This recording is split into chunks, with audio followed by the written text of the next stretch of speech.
আমার নিজের ওপরই ঘৃণা হচ্ছে। কিন্তু কি করব, যেহেতু ভুল করেছি তো আপনাদের কাছে ক্ষমা চাইতেই হবে। আর কিছুদিন ধরে আমার একটা ভিডিও খুব ভাইরাল হচ্ছে, আর সেই ভিডিও দেখার পর আপনারা অনেক গালাগালি করছেন, আমার ভিডিওতে এসে অনেক খারাপ খারাপ কমেন্ট করছেন, যা নাই তাই বলছেন। আর এটা স্বাভাবিক, কারণ আপনারা আমাকে অনেক ভালোবাসেন। আর এত খারাপ ভিডিও দেখে আপনারা এটা বলবেনই।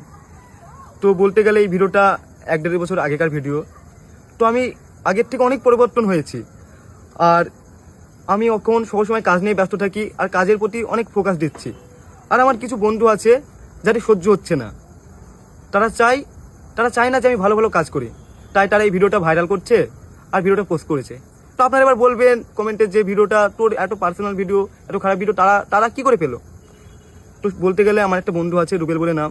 তো এই ভিডিওটা দেখবেন যে আমার ফোনেও ছিল না, খুব ভিডিওর মধ্যেই অনেক কথা আছে, হয়তো আপনারা দেখেছেন। এই ভিডিওটা আমার কাছে ছিল না, আমার গার্লফ্রেন্ডের কাছে ছিল। তো আমরা শ্যুট করছিলাম, তখন আমাদের দুটো ফোন তার কাছে দিয়েছিলাম। তো আমাদের ফোনের সে পাসওয়ার্ড জানতো, আর তাকে আমরা অনেক বিশ্বাস করতাম, তাই তাকে সব কিছু বলতাম। তো সে আমাদের ফোন থেকে ভিডিওটা নেওয়ার পরে আমাকে কন্টিনিউ ব্ল্যাকমেল করে। তো সত্যি বলতে গেলে আমি ওর কাছেই ছিলাম অনেকদিন ধরে, আমাকে যা বলতো তাই শুনতে হতো।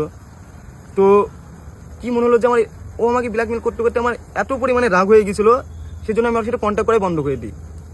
তো সে রাগের মাথায় এই ভিডিওটা পোস্ট করে দেয়। কিন্তু আমি ভাবতে পারিনি যে সে ভিডিওটা পোস্ট করবে, কারণ তাকে ভাই মনে করতাম, তার সাথে অনেক দিন ছিলাম। সে একবারও ভাবতে পারতো যে সে আমার যত শত্রু হোক, সে যদি আমাকে মারতো তা মেনে নিতাম, কিন্তু ভাবিনি যে সেই ভিডিওটা পোস্ট করবে।